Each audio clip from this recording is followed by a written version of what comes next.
Assalamualaikum warahmatullahi wabarakatuh. Kembali lagi dengan saya. Pada kali ini saya tidak akan tentu berlama-lama. Saya akan menampilkan sebuah bantahan atau penjelasan yang ditujukan oleh salah satu kiai tokoh dari Madura, di mana Kiai Ja'far ini juga satu wilayah, sama-sama dari Madura. Dan inilah tentu kita melihat bagaimana kualitas ya, mayoritas keilmuan daripada saudara-saudara kita yang luar biasa dari Madura. Tinggal bagaimana mengaplikasikan keilmuan itu, apakah mau ke jalan yang benar atau tetap membela kepada satu hal yang tidak ada kebenaran ilmiahnya atau titik terangnya tidak ditemukan. Tinggal tergantung.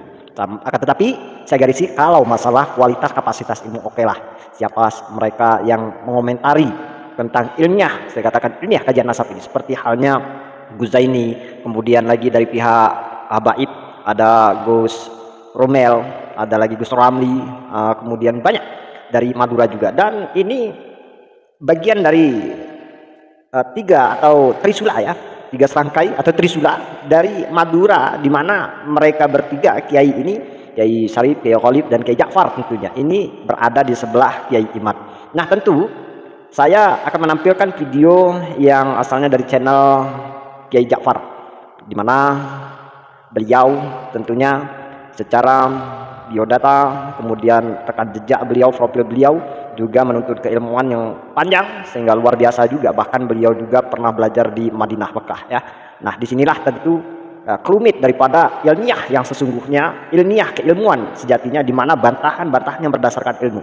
Saya amat sangat menikmati dalam hal ini, tidak dengan tentunya argumen-argumen belaka, kan, tetapi hujah bil hujah. Jadi bantahan-bantahan itu kitab berdasarkan kitab, pengetahuan berdasarkan pengetahuan. Dan ini khusus tentu masih ulet ya dalam mengkaji letak daripada nahwu sorof terlebih dahulu, pengkajian nasab siapa itu Al-Maimun, tentunya Ubaidillah atau ya Ubaidillah bin Maimun, di mana akhir-akhir ini ternyata Alwi Ubaidillah bin Maimun itu ditemukan ya, diindikasikan ya, kalaupun mereka itu hidup di zaman abad ke 4, 5 atau bahkan abad ke-3 bahkan di situ, maka terindikasi bahwa di situ ternyata Ubaidillah itu masih keturunan Al-Maimun. Nah saat ini itu yang sedang dikaji, sehingga luar biasa.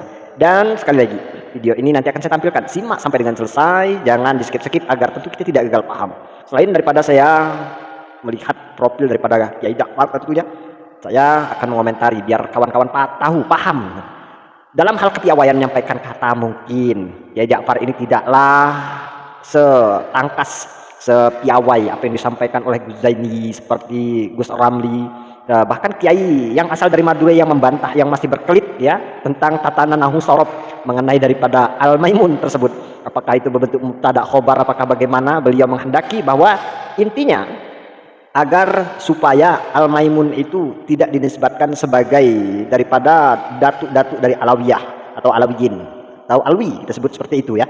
Nah sahabat-sahabatku, sekali lagi bahwa dengan kesantunan, kelembutan, kesabaran yang dimiliki Kiai Ja'far itulah khas beliau, sehingga jangan kita pandang pula ketika beliau menerangkan sesuatu seolah-olah kaku. Itu khas beliau yang dingin, yang lemah lembut, tidak seperti yang gerasa gerusuk yang kita lihat seolah-olah itu adalah piawai. Akan tetapi komplit ya, saya melihat juga komplit, ada ketegasan yang dimiliki daripada trisula Madura. Sebagaimana khas-khas ini ditemukan di dalam tiga tokoh ulama Nusantara yang berasal dari Madura tersebut, di mana ada Kiai Khalif, juga ada Gus Hasan Syarif. Di sana mereka mempunyai karakter yang berbeda-beda. Akan tetapi kembali soal pada keilmuan, inilah kajian ilmiah yang sesungguhnya yang kita harapkan, di mana sekali lagi atas dasar hujah bil hujah. Dan saya pribadi mengharapkan bahwa ini hadir ya, bantahan-bantahan ini di kalangan para habaib Alawi itu sendiri, bukan orang-orang kiai yang mengandalkan perpanjangan tangan dari Nusantara atau bahkan sesama kita sendiri. Miris kalau saya melihat. Saya ingin melihat kepiawaian, kecerdikan yang katanya mereka itu berbagai macam ahli keilmuan itu nongol ada untuk membantah hujah-hujah dengan kajian kitab-kitab, dengan kajian literasi yang mana mereka ketahui, yang mana mereka dapat, yang mereka gali. Itu yang kita inginkan. Bukan kita selama ini ribut-ribut, akan tetapi hakikatnya kita ribut sesama bangsa sendiri, bahkan keluarga kita sendiri. Ini hanya soal beda pendapat, beda paham, bahkan beda level. Akan tetapi kita sama-sama memaksakan level kita itu tinggi, sama-sama ingin kita itu dikenal orang sebagai orang yang alim. Ini yang lebih miris lagi. Nah sahabat-sahabatku, layak tentu kita simak bagaimana penjelasan Kiai Ja'far mengenai salah satu kiai yang membela habaib, yang mana beliau ngasih tidak terima. Beliau masih kurang lega dengan penjelasan apa yang disampaikan oleh Kiai Ja'far. Dan kali ini dahsyat sekali perkataan Kiai Ja'far, di mana mengatakan bahwa ilmu Kiai itu masih sekilan, luar biasa, pedas. Walaupun beliau menyampaikan dengan kata yang kalem, dengan bahasa yang lembut, akan tetapi amat sangat tentunya ini uppercut ya, telak pukulan ini kata-kata ini. Sehingga beliau menasihati janganlah Kiai menampakkan seakan-akan Kiai pintar, akan tetapi diketahui oleh orang banyak kapasitas ukuran keilmuan Kiai hanya sebatas itu. Nah, ini juga ada bentuk nasihat yang disampaikan oleh Gus Ja'far. Seharusnya ya tabayun dulu, klarifikasi, jangan video antar video, terlebih ini kan satu wilayah.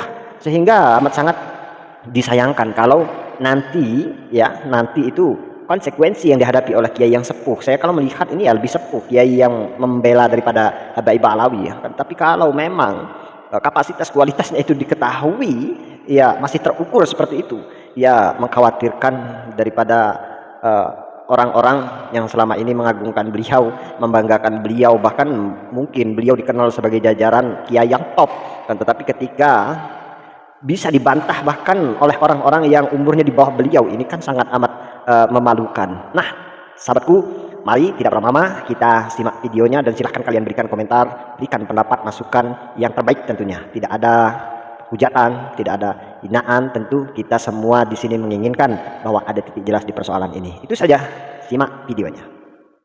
Assalamualaikum warahmatullahi wabarakatuh. Bismillah, alhamdulillah. Wassalatu wassalamu ala rasulillah wa ala alihi wa sahbihi wa man wala wa la hawla wa la quwwata illa billah. Amma ba'd.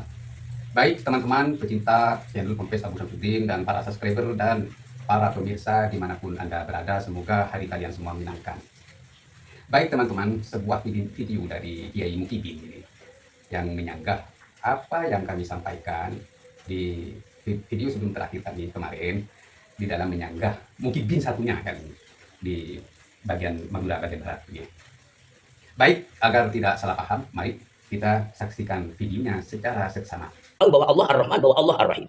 Baik, jadi sekali lagi kalau wabiwalidil maimun itu dijadikan al-maimun ubaidun itu dijadikan tarkib mubtada dan khobar, hanya saja khobarnya didahulukan, maka menurut pendapat saya itu adalah kesalahan yang fatal karena itu keluar dari konteks atau keluar dari siyaqul kalam.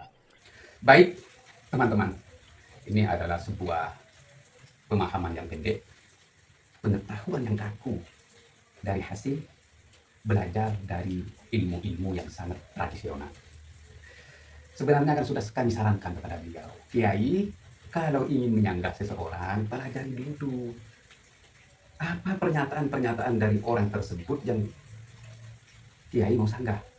Dengarkan videonya, terus dengarkan pernyataan-pernyataan yang ada pada video tersebut, dan siapkan sanggahan Kiai agar tidak brutal. Nanti kan orang-orang tahu bagaimana kapasitas atau kelas pengetahuan Kiai. Masa Kiai di dalam baca kitab hanya tahunya jer, selain jer salah. Mau ketawa takut dosa. Iya, baik. Kiai, kenapa itu dibaca rofa? Itu tarkib mubtada dan khobar. Jelas ya ini. Obatnya itu tetap tawassul walaupun itu asal dari huruf jer. Jelas ya? Baik. Terus yang kedua, apakah kalau itu dibaca mubtada dan khobar ini ada sebuah pemahaman yang melenceng? Oh tidak. Kecuali pengetahuan yang pendek, yang sama dengan pemahaman Kiai, yang sangat pendek, kurang dari sedikit, itu menganggap melenceng. Kenapa? Kok begitu? Karena anggapan Kiai yang dibaca mubtada khobar itu hanya di ibarat tersebut. Wa biwalidihil maimunu ubaidun al-ayasiru ubaiduhu. Itu katanya Kiai salah. Kenapa? Karena pahamnya Kiai yang dibaca atau ditartib atau disusun mubtada khobar hanya pada bait tersebut, tidak kepada awal bait. Seperti itulah kalau pemahaman yang pendek. Baik Kiai, saya ingin mendidik Kiai dan ingin mengkuliahi Kiai biar punya wawasan yang lebih luas. Oke Kiai? Baik. Baik teman-teman, ini Kiai dari awal yang sampean baca, yang sampean tulis itu memang dari awal itu sudah dijadikan tarkib mubtada dan khobar. Contohnya, Rabbi, ini bacaannya ya. Ya Rabbi bi hurmati Sayyidina Abdullah. Ya Rabbi, wahai Allah, dengan kehormatan atau kemuliaan pemimpin kami, itu Abdullah. Baik, biar tak paham, saya artikan bahasa Madura, sorry teman-teman. Ya Allah, panikah kalaben kamu rijenah pemimpin kaulah tim Abdullah. Begitu. Jadi artinya ya Allah atau wahai Tuhanku, wahai Tuhan, dengan kemuliaan pemimpin kami itu adalah Abdullah. Nah, seperti itu guys. Nah di sini dibaca rofa muktad, susunan muktad dan khobar. Selanjutnya apa? Waw atau tetap ya, tapi di sini atau jumlah lebih jumlah. Jadi atau pongkol bahasan kepada pongkol bahasan sebelumnya. Ini lebih mengikat ya. Paham jadi? Ya, paham teman-teman lagi? Ini penjelasannya. Baik. Terus yang kedua tentang katanya Kiai kalau ini huruf jet, ini harus ta'alluq atau berhubungan dengan kalimat sebelumnya atau kalimat yang dibuang karena kalimat sebelumnya sudah tidak ada. Terus apa takdirnya? Aduh. Ini kalau nggak percaya datang ke pondok santri saya yang kelas 6 itu sudah tahu. Apa takdirnya kok Kiai bingung? Ya takdirnya takdir kainun Kiai. Kainun bi walidihi al-maimun ubaidun. Udah buat illa billah. Jadi begini kondisinya para muhibbin walau sekelas ulama pintar seperti Kiai itu ya karena dikuasai oleh fanatik buta, akhirnya ilmunya pendek. Sudah saya jelaskan secara gamblang ketika saya diskusi dengan Zaini Maritutnya. Tapi Zaini kayaknya lebih luas ilmunya, bukan lebih pintar atau bukan lebih ahli, tapi lebih luas. Makanya Zaini bilang tidak masalah mau dibaca rofa atau mau dibaca jet sebagai sifat, tidak masalah katanya Zaini. Itu lebih luas. Tapi Zaini yang kebingungan ketika Al-Maimun itu. Terus juga temannya Kiai ini juga kemarin kan ada kami juga kalau dibaca rofa ini targetnya apa? Ambisius itu yang membuat mereka itu seperti itu semuanya. Ambisius ini akhirnya pendek, pengetahuannya pendek, wawasannya pendek, hasil dari belajar ilmu yang sangat tradisional seperti itu teman-teman. Jadi Kiai sudah jelas nih ta'alluqnya itu berhubungannya itu kemana? Ya ke Kainun Kiai. Jelas nih. Terus tentang Al-Maimun. Tentang Al-Maimun ini kemarin temannya Pak Kiai katanya yang alim alama dari Bangkalan berhujjah dengan bait Nadhum Alfiyah wa ba'dul adami alaihi dakhala katanya ila akhir bait. Jadi alamakul itu tidak boleh dikasih al.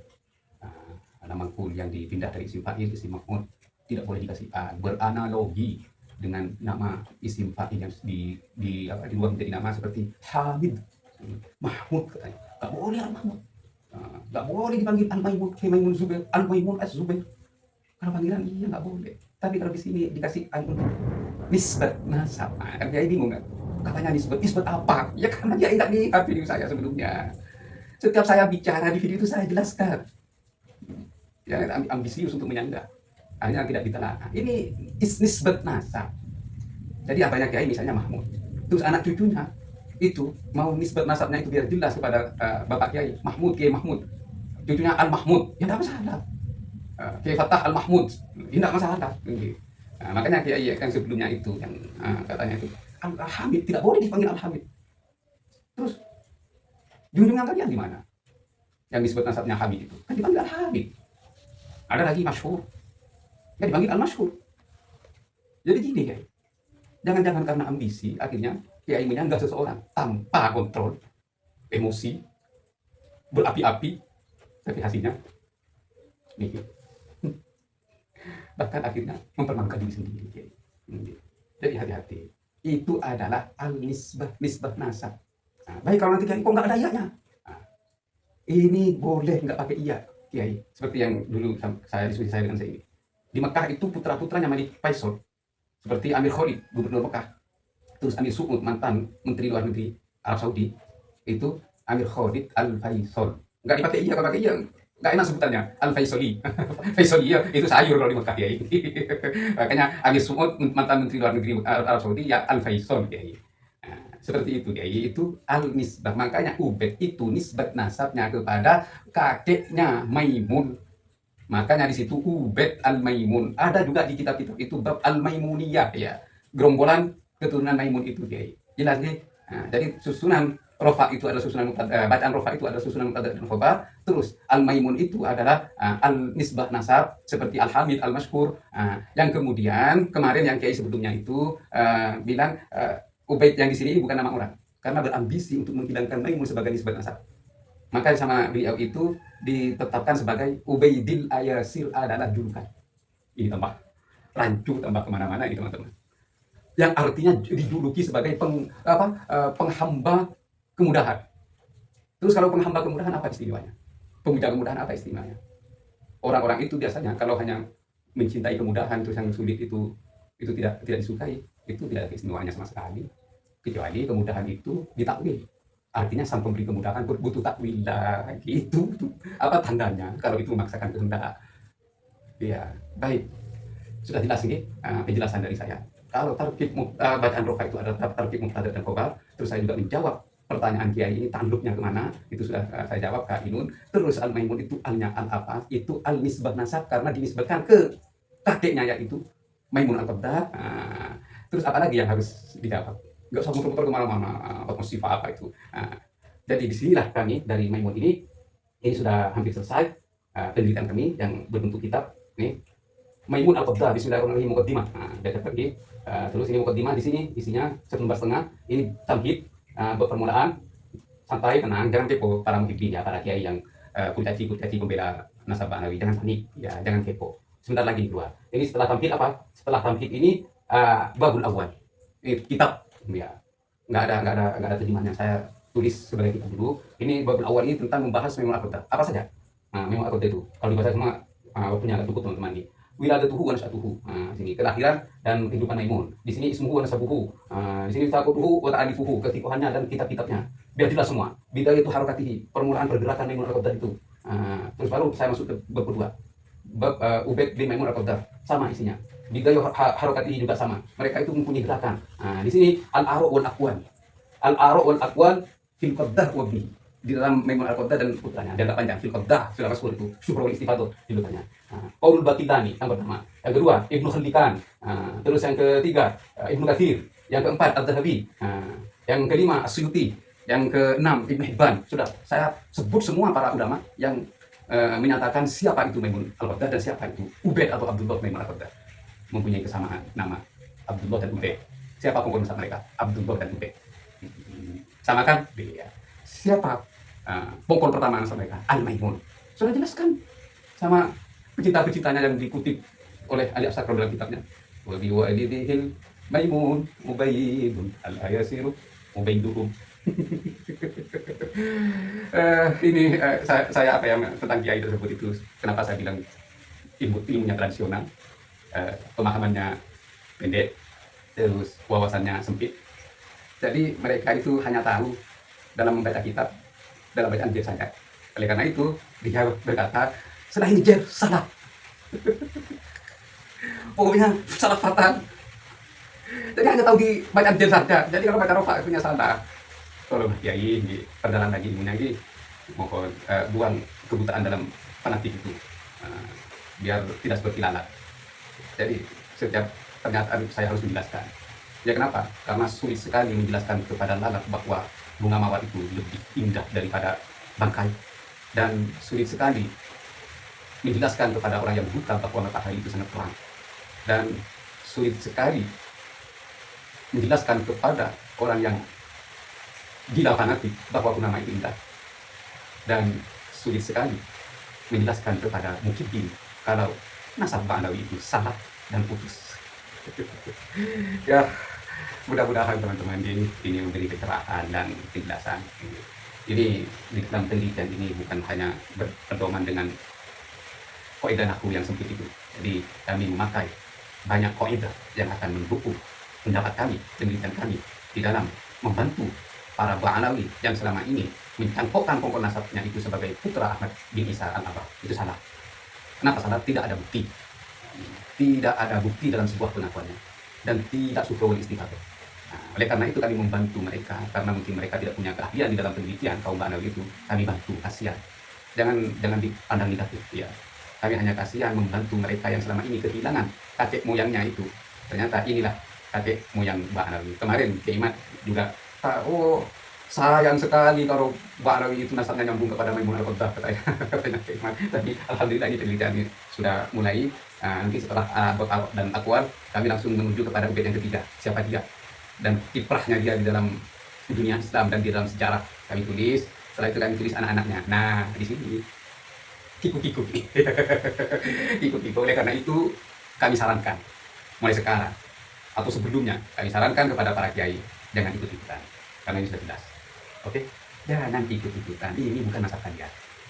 Jadi kalau kalian membela nasab yang tidak jelas dan itu bukan nasab kalian, maka pasti kalian akan terjerumus dalam jurang kebodohan. Dan kalian setiap memberi pernyataan pasti akan tergelincir di dalam kesalahan. Oleh karena itu tidak ada manfaatnya, tidak ada faedahnya, dan tidak ada urgensinya kalian itu membela nasab kalian. Tidak, ya. Tidak ada faedahnya, tidak ada manfaatnya. Ya. Nah, jadi jangan menjadi budak pendengaran dan jangan menjadi budak katanya ini katanya itu. Nah, jadilah peneliti. Kalau kalian ingin meneliti, kritik dan cari darinya. Nasab ini sudah bergulir, polemik nasab ini bergulir selama 3 tahun. Itu sudah menjadi bukti, tanda bahwa tidak ada bukti satupun yang membenarkan Ubaid itu putra dari Sayyid Ahmad bin Isa al-Abad. Tidak ada kan sampai sekarang. Ya. Dari Rumil, dari yang lain, kuncaci Banang itu tidak mampu menghadirkan hujah dalil bahwa Ubaid itu adalah putranya Sayyid bin Isa al-Abad. Mereka itu harus legowo. Itu Todariyin, ya. bukan orang biasa, orang besar di Mekah. Anu Kutubah di Mekah. Nah, mereka itu adalah para pembicara di mimbar khutbah atau di mimbar panggung yang lain di Mekah. Tapi ketika pokok nasabnya Abdul Wahid itu tidak terverifikasi dalam kitab sezaman sebagai putra dari Sayyidina Husain bin Ali bin Abi Thalib, maka mereka gowo. Bukan mereka menganggap yang untuk membatalkan itu saja, tidak. Ya karena tidak ada bukti sudah, legowo dan menerima. Ya begitu juga Pak Alawi dan kiai-kiai yang menjadi kurcaci-kurcacinya, ya harus legowo, harus bertemukan. Tidak, ini tentang ilmuwan.